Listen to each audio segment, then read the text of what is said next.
Hello and welcome to Learn with Hema's class. My dear students, today I shall be teaching English of class 7, chapter 2.2, The Souvenir. This chapter I shall explain in two parts as its explanation may go lengthy. Yes, this is a big lesson, a lengthy lesson, and along with this there are many question and answers which are there, questions in the margins, the meanings and even the workshop. So it will take a really long time. So I have divided this lesson into two parts. First half along with the margin in text questions I'll give today, and the second half I'll post it tomorrow. That is the next day. So I shall be providing all the answers both in text and workshop. So I hope that will help you a lot in your studies. So here we start. But before starting, I would like to tell you about this story. This story was originally written in Marathi and the name of the story was Bhet. Bhet means a gift also. One Bhet is meaning and one Bhet means to give a gift also. So the souvenir means a thing that is kept or brought as a reminder of something. हम कहीं पर भी जाते हैं घूमने फिरने के लिए तो हम वहाँ से एक यादगार के रूप में कुछ लेकर आते हैं, तो जब भी हम वो चीज़ को देखते हैं तो हमें याद आती है कि हम वो जगह पे गए थे. तो that is known as souvenir. Souvenir is a thing which is kept or bought as a remembrance of something or some place. A very beautiful story this is originally. ये भेंट जो स्टोरी है उसमें से इसे ट्रांसलेट किया है लक्ष्मण लोंढे. इन्होंने इस स्टोरी को ट्रांसलेट किया है. Okay, so let's start. अब ये स्टोरी जो है, एक छोटी सी लड़की है, सयाली नाम की लड़की है, जो कि ट्रिप पे जा रही है अपने स्कूल से ट्रिप पे जा रही है. एंड वो ट्रिप कोई सिर्फ आसपास की जगहों के नहीं है या कोई दूसरे कॉन्टिनेंट की नहीं है. ये ट्रिप जो है इस प्लैनेट से ही बाहर की ट्रिप है. ये प्लैनेट से बाहर यानी मून की. जी हाँ, मून पर ये ट्रिप करने जा रही है सयाली. अब आज के ज़माने में तो हमने कोई देखा नहीं कि कोई मून की ट्रिप पे जा रहा है for a picnic, moon trip पे जा रहा है. तो इस चैप्टर में इस ऑथर ने जो है बहुत ही फ्यूचर की सोची है और इमेजिन किया है कि फ्यूचर में बच्चे मून तक जाएंगे. स्कूल ट्रिप जो है बच्चों को मून तक ले जाएगी. सो बहुत ही प्यारा चैप्टर है, इंटरेस्टिंग चैप्टर है. एंड में हमें पता चलेगा कि फाइनली क्या होता है. With the tip of her nose pressed to the window of the space shuttle, Sayali sat gazing at the view outside for so long. Still she didn't seem to be contented. She had read the description of this view several times before and had seen the scene on the video too. But this was different. Reading the description was one thing, watching the pictures and videos captured by the camera was another, but getting an opportunity to view that amazing panorama with your own eyes, being present physically right in the midst of it, was indeed an out of the world experience. No matter how long she sat gazing, her awe and wonder did not seem to abate. अब ये जो है लड़की जो है Sayali moon के trip पे जा रही है स्पेस शटल में बैठ के. अब स्पेस शटल का जो विंडो है, यू कैन सी, ये पिक्चर में भी आपको दिखा रहे हैं. यहाँ पे देखोगे अगर पिक्चर में आपको दिखता है ये, तो इसमें से इस शटल में से एक लड़की अपना नाक दीवार पे कांच पे लगा के, विंडो के कांच पे लगा के ऐसे देख रही है बाहर के नज़ारे. और बहुत सारे स्टार्स हमको दिखाई दे रहे हैं. एक प्लैनेट भी शायद हमें यहाँ पे दिखाई दे रहा है. तो ये जो है बहुत ही मतलब क्यूरियोसिटी से जो बाहर देख रही है और उसका मन भर ही नहीं रहा है, क्योंकि अब तक उसने ये सारे तारे और प्लैनेट्स जो है किसी पिक्चर में या शॉर्ट वीडियोस में वगैरह देखे हैं, लेकिन अब तो वो एक्चुअली उन सबको देख रही है स्पेस शटल में बैठ के. तो वो रियली इन सब चीज़ों के बीच में थी जो अब तक उन्हें सिर्फ पिक्चर्स में देखी थी उसने. तो उसे अपने मतलब यकीन ही नहीं हो रहा था कि वो इस दुनिया में है या किसी दूसरी दुनिया में पहुंच गई है जहां उसे ये सब मिल रहा है ना, out of the world experience. और कितनी देर तक वो बैठी रही उसे कुछ फ़र्क नहीं पड़ रहा था, ना थकान हो रही थी. But she was continuously staring outside in awe, यानी कि वो सरप्राइज थी पूरी तरीके से और बहुत ही वंडरफुल फील कर रही थी. So she did not seem to abate, यानी थकी नहीं और वो बिल्कुल भी उसका जो एक्साइटमेंट था बिल्कुल भी कम नहीं हुआ कहीं पर भी. Continuously she was watching outside. The earth gradually appeared to get smaller and smaller in the sky. फिर जैसे जैसे वो लोग स्पेस शटल से, अर्थ से निकल के ऊपर ऊपर ऊपर जाने लगे स्पेस में, तो अर्थ को जब उसने देखा तो अर्थ धीरे धीरे छोटी छोटी छोटी होते जा रही थी ग्रेजुअली, यानी जैसे जैसे वो लोग ऊपर जा रहे थे अर्थ पीछे छूट रही थी ग्रेजुअली, वैसे वैसे अर्थ जो है छोटी छोटी नज़र आने लग गई थी, है ना। नेचुरली हम कोई भी दूर जब जाते हैं तो हमको कई बार जो दूर की चीज़ें हैं हमारे, जो हम जिसे छोड़कर जाते हैं, वो छोटी छोटी छोटी नज़र होती जाती है। The azure blue sky was now looking jet black. Azure blue sky, that means bright blue sky. Azure means very bright. तो जो bright blue sky है, blue sky अब धीरे धीरे एकदम काला jet black में टर्न हो गया है, एकदम black. The clouds had disappeared. The stars were shining bright. अब अर्थ पे तो क्लाउड्स भी रहते हैं, एटमॉस्फेयर है, वहाँ पे क्लाउड्स भी है, तो अब तो क्लाउड्स भी नहीं दिखाई दे रहे थे और स्टार्स जो है चमकने लग गए थे। The trip to the moon was exorbitantly expensive but Sayali's mother had sent her on the trip. अभी मून का ट्रिप है तो कोई कलकत्ता दिल्ली जाने वाला तो ट्रिप है नहीं कि यहीं पास में गए हैं तो 10-12 हज़ार 15-20 हज़ार में काम हो जाएगा। It was exorbitantly means excessively, बहुत ज़्यादा एक्सपेंसिव था, but still Sayali's mother had sent her on the trip, लेकिन फिर भी सयाली की मम्मी ने उसे उस ट्रिप पे भेजा। सो नेचुरली बच्चों का मन रखने के लिए कई बार पेरेंट्स जो है अपने बच्चों को पिकनिक पर भेजते हैं जहाँ पर, और वो दूर की जगह है, हो सकता है एक्सपेंसिव भी हो, लेकिन पेरेंट्स सिर्फ अपने बच्चों का मन रखने के लिए उन्हें वहाँ भेजते हैं। In our childhood, we could not even think of such long distance trips.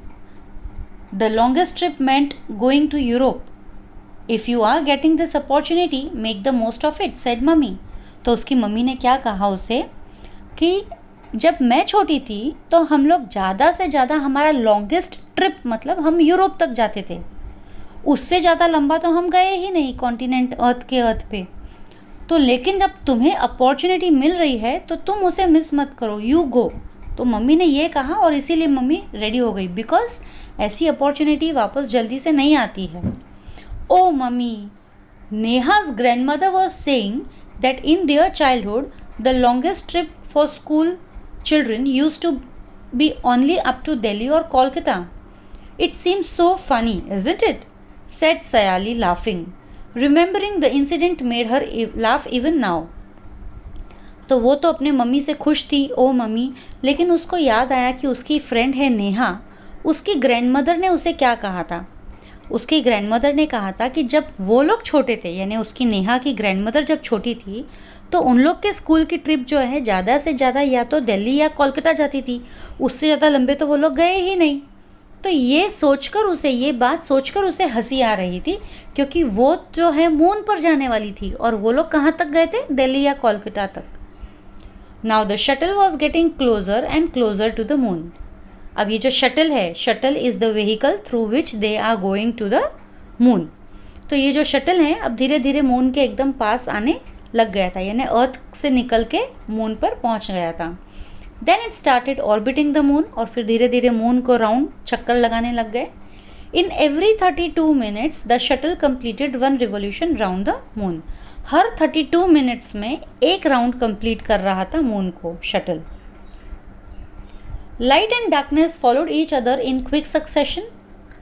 The dome-shaped settlements on the moon which resembled the igloos of the Eskimos were now visible. तो जब वो लोग मून के चक्कर लगा रहे थे तो मून के चक्कर लगाते समय आधा टाइम लाइटेड पार्ट होता था, आधा टाइम डार्क पार्ट होता था, फिर वापस से आधा टाइम लाइटेड पार्ट, फिर आधा टाइम डार्क पार्ट। तो ऐसे कई बार उनके हुए और फिर बाद में लाइट और डार्कनेस, जैसे मैंने बोला लाइट एंड डार्कनेस, लाइट होता था फिर डार्क होता था, दे फॉलोड ईच अदर, एक के बाद एक बहुत राउंड्स आए एंड फिर फाइनली वो लोग dome shape settlements on the moon पे जो सेटलमेंट्स थे, जो रहने की जगह का बंदोबस्त किया गया था इस टाइप के ट्रिप्स के लिए, वो इग्लू के शेप के थे। जो एस्किमोज रहते हैं, इग्लूज ज्योग्राफी में हम पढ़ते हैं नॉर्मली, वो इग्लू के शेप के सेटलमेंट्स थे और वो सेटलमेंट्स अब दिखाई देने लग गए थे शटल से। So after some time Sayali's shuttle made a slow measured and safe landing on the moon. फिर थोड़े टाइम के बाद में स्लोली एकदम धीरे धीरे संभाल के सेफ लैंडिंग मून पे हो गई सयाली और उसके शटल की। The door of the shuttle was opened and the children were escorted through an airtight tunnel to the settlement at the Neil Armstrong base. दरवाज़ा खुला और बच्चों को जो है शटल जब ओपन हुआ तो बच्चों को एक छोटा सा एयर टाइट टनल टाइप बनाया हुआ था. एयर टाइट मतलब जिसमें हवा नहीं होती है या हवा जहाँ से एस्केप नहीं हो सकती है या बाहर की हवा अंदर नहीं आ सकती है. तो ऐसा एक टनल बनाया गया था जो उनको सीधा सेटलमेंट की तरफ लेके जाए जहाँ पर वो रह सकते हैं at the Neil Armstrong base. तो वो जो सेटलमेंट का नाम था नील आर्मस्ट्रॉन्ग बेस, उस सेटलमेंट में उन लोगों को लेके गए. तो एस्कॉर्टेड मतलब गाइडेड, उनको जहाँ पर शटल से उतरे वहाँ से लेके उनके सेटलमेंट तक जहाँ पर उनकी बुकिंग्स थी वहाँ तक उनको गाइड करके लेके गए. The receptionist at the entrance to the base gave them some instructions at the very outset. अब जैसे ही हम कहीं, देखो हम भी कहीं बाहर जाते हैं, होटल वगैरह में जाते हैं तो हमको सामने रिसेप्शन दिखता है. तो रिसेप्शन में अगर रिसेप्शन वाले हमें कुछ बोलना चाहते हैं तो वो हमें इंस्ट्रक्शन दे देते हैं. ठीक है. तो उसी तरीके से वो लोग जब अपने बेस की तरफ पहुँचे तो वहाँ पर उनको सबसे पहले सामने रिसेप्शनिस्ट ने वेलकम किया और उसने कुछ इंस्ट्रक्शंस जो है एट द आउटसेट यानी कि इमीडिएटली कि एंटर होने से पहले आप सारे इंस्ट्रक्शंस जान लो. अब ये इंस्ट्रक्शंस क्या थे? What were the instructions? I welcome you all to the Neil Armstrong base. To make your stay on the moon pleasant and comfortable, I would like you to take certain precautions. Listen carefully to my instructions and please follow them during your stay. अब वो बता रही है कि मैं आपको सबसे पहले तो वेलकम करती हूँ नील आर्मस्ट्रॉन्ग बेस पे और आप अपना स्टे यहाँ पर प्लीजेंट और कंफर्टेबल बनाए रखो. उसके लिए मैं चाहती हूँ कि आप कुछ प्रिकॉशंस लें यानी कुछ सावधानियाँ बरतें. तो इसीलिए आप मेरे इंस्ट्रक्शंस को केयरफुली सुने. हम कहीं पर भी जाते हैं तो कोई हमें इंस्ट्रक्शन देने वाला होता ही है. तो now she is saying, you know that the gravitational force of the moon is 1/6 that of the earth. है ना. Gravitational force of the moon जो है अर्थ से एक छठा भाग है, 1/6 पार्ट. यानी अर्थ पे अगर आप 600 केजीज हो, अर्थ पे अगर आप 600 केजीज है तो 600 केजीज का 6th पार्ट इज़ 100. तो आपका वजन 500 कम हो जाएगा. अगर अर्थ पे आप 600 किलो के हो तो मून पे आप 500 कम हो जाएगा, 100 किलो के बचोगे खाली. 1/6 इतना कम हो जाता है. In the human settlements on the moon, a gravitational force equivalent to that of the moon has been artificially maintained, but outside those settlements the gravitational force of the moon is at work. You will have to be extremely careful when you roam around there. तो वो कह रही है कि जो gravitational force moon का है वो तो 1/6 है, लेकिन यहाँ पे जो ह्यूमन सेटलमेंट्स बनाए हैं हमने, उनका हमने टेम्परेचर जो ग्रेविटेशनल फोर्स है वो अर्थ के ग्रेविटेशनल फोर्स के साथ मैच करके बनाया है, आर्टिफिशियली क्रिएट किया है. ठीक है. तो इसके लिए आप जब यहाँ पर रोम करो तो अगर आप ह्यूमन सेटलमेंट्स के अंदर हो तो कोई प्रॉब्लम नहीं है. ह्यूमन सेटलमेंट्स के बाहर अगर आप जाओगे तो आप प्रॉब्लम फेस कर सकते हो, तो थोड़े केयरफुल रहो. राइट. और जो सेकेंड पॉइंट है, the second point to remember is related to shopping on the moon. You all must be interested in carrying souvenirs back home from the moon. Please buy the articles only from the shops which are inside the dome-shaped settlements.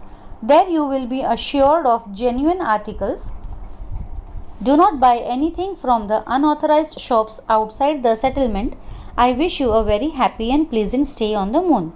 So what was the second instruction? The second instruction was that if you want to buy anything from the moon surface, यानी as a यादगार सोवेनिर, आप कुछ लेके जाना चाहते हो अपने घर पे, कुछ भी अगर ख़रीदना चाहते हो तो आप उन्हीं शॉप में से ख़रीदो जो इस मून जो डोम शेप्ड सेटलमेंट्स हैं उन्हीं के अंदर जो शॉप्स हैं, ऑथराइज्ड शॉप्स, उन्हीं से ख़रीदो.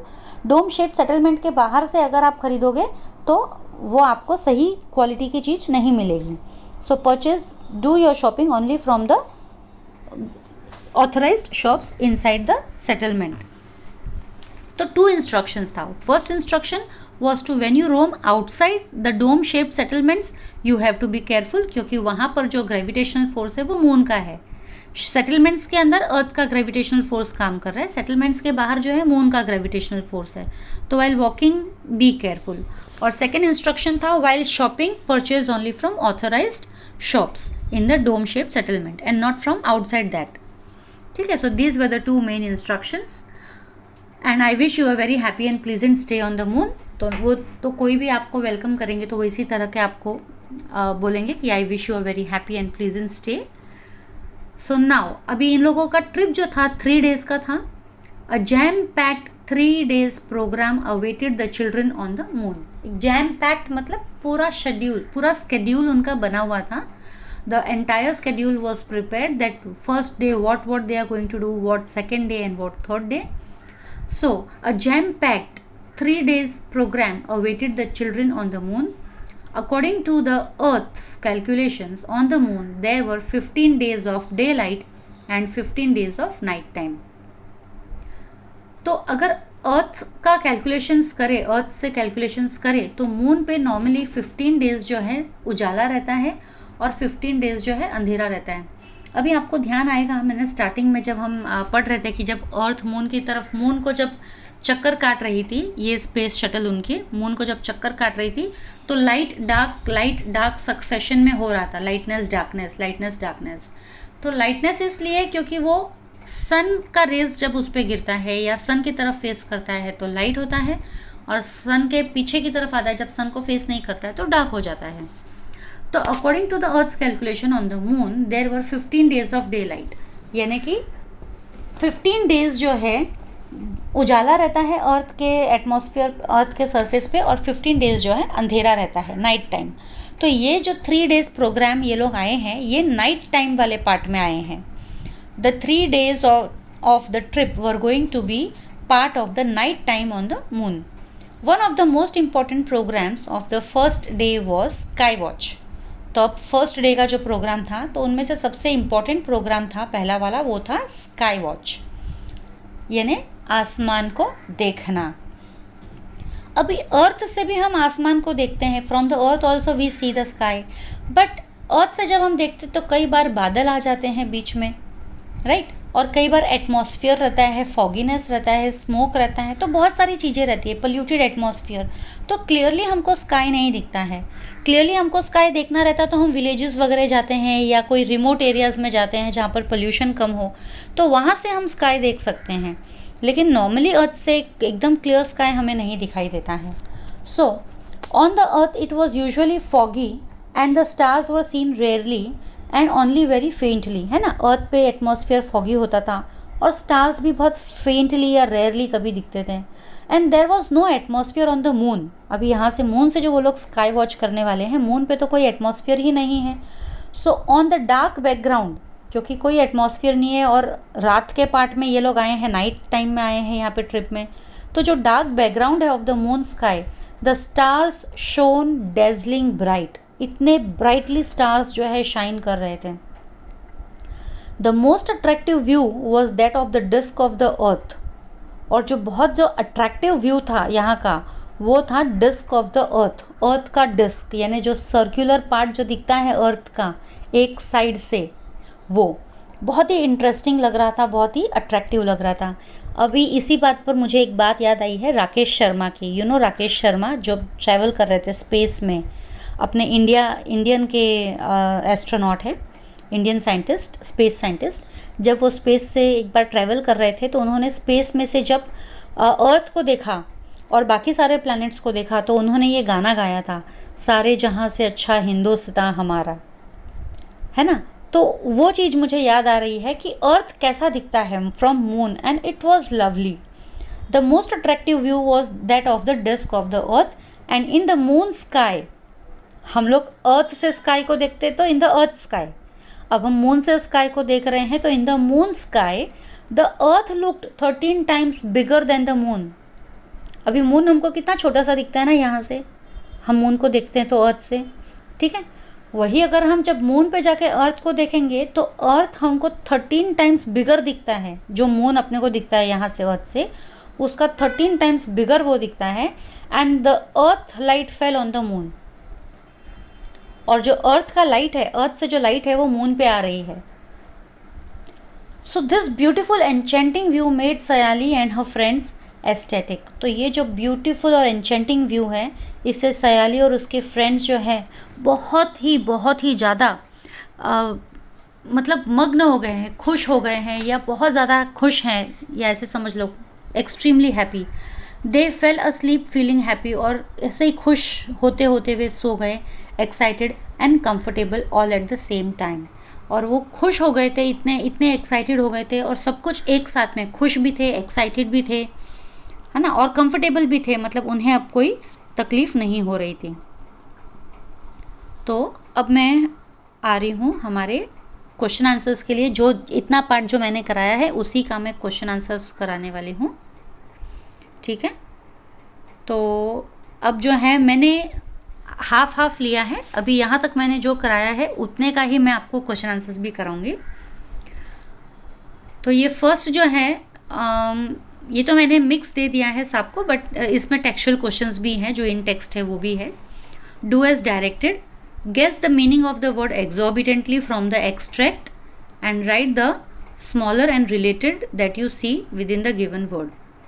तो एक एक्सॉर्बिटेंटली का मैंने आपको ऑलरेडी मीनिंग बताया था, to an excessive degree, right. Exorbitantly means excessively, okay. In every dash the shuttle completed one revolution around the moon, one revolution round the moon. तो कितने टाइम में एक रिवोल्यूशन हो रहा था मून के आजू बाजू में? 32 मिनट्स। से whether the following statements are right और रॉन्ग, राइट और रॉन्ग बताना है। ये तीनों भी, चारों भी हैं, आपको वर्कशॉप में है। Sayali was travelling in space for the first time, तो this is right. Sayali's mother did not want her to go on the trip, this is wrong, क्योंकि वो चाहती थी वो जाए। Many changes had occurred on the earth in the 100 years before Sayali's trip to the moon, तो before Sayali's trip to the moon, तो this is third one, this is wrong. Many changes had occurred on the earth in the 100 years before Sayali's trip to the moon, this is wrong. There were no old cities left on the earth, that is also wrong. Next, describe the view that Sayali saw outside the window of the space shuttle. बहुत छोटा हो जाएगा ये, still I will read it out, तो आप लोग मेरी आवाज़ सुन के भी ये काम कर सकते हो। Describe the view that Sayali saw outside the window of the space shuttle. Outside the window of the space shuttle, Sayali saw that the earth was gradually appearing smaller as they headed towards the moon. The azure blue sky was looking jet black, the clouds had disappeared and the stars were shining bright.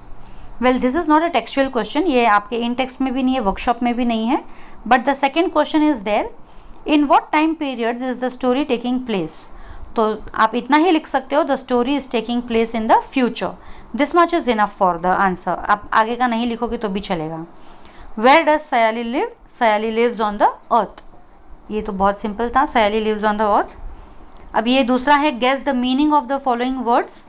Meaning आपको guess करना है। Precautions, precautions means measures taken in advance to avoid possible dangers, okay. और इनके sentence भी आपको बनाने हैं। The smaller and related word with in precaution is caution, sentence नहीं बनाना है, इसके अंदर का एक छोटा वर्ड बनाना है, caution, okay. Unauthorised, so without official permission something that is not allowed legally. Unauthorised का मतलब बिना ऑफिशियल परमिशन के अगर कोई इलीगली कुछ करता है तो वो अनऑथराइज्ड। और smaller and related word with this is unauthorized का है ऑथराइज। नाउ राइट और रॉन्ग यहाँ पे है वापस से, there were no human settlements on the moon, wrong, यहाँ पे तो ह्यूमन सेटलमेंट्स है बताया गया है। A jam packed 4 days program awaited the children on the moon, this is also wrong, the program was 3 days. There was no atmosphere on the moon, right, okay. What were the 2 important instructions? ये है आपको question, इन text questions में है। 2 important instructions क्या थे? The 2 important instructions were, first, in the human settlements on the moon, a gravitational force equivalent to that of the earth had been artificially maintained, but outside those settlements the gravitational force of the moon was at work, Hence, one had to be extremely careful while roaming outside. Or second instruction, one should only buy articles from the shops inside the dome-shaped human settlements and not from the unauthorized shops on the outside. ये आपको answer जो है आपके इसमें भी मिल जाएगा text book में. आप पैराग्राफ में जस्ट देखोगे ना, क्वेश्चन के बाजू में ही जो पैराग्राफ्स आपको दिख रहे हैं उसी में ही आपको मिल जाएगा. What was special about the sky watch on the moon? ये भी है आपको. On the earth, it was usually foggy and the stars were seen rarely and only faintly. But on the moon, there was no atmosphere. The stars could be seen clearly and they appeared exceptionally bright. Apart from that, the earth looked 13 times bigger in the moon sky than the moon did in the earth sky. Hence, sky watch on the moon was special. Okay, what did it tell you about the conditions of the earth at that time? The writer says that it is usually foggy on earth and the stars can be rarely seen in the sky. This tells us that the level of greenhouse gases and pollution has possibly increased and hence hidden the stars at that time of the earth. What would be the overall effect of having no atmosphere? Atmosphere protects the earth from solar radiations and meteors or huge rocky objects in the space that collide with the earth. It also traps heat on land. The overall effect of having no atmosphere would mean dry land, no water or oxygen, high temperature and no life on the planet. It would also make the sky exceptionally clear and dark.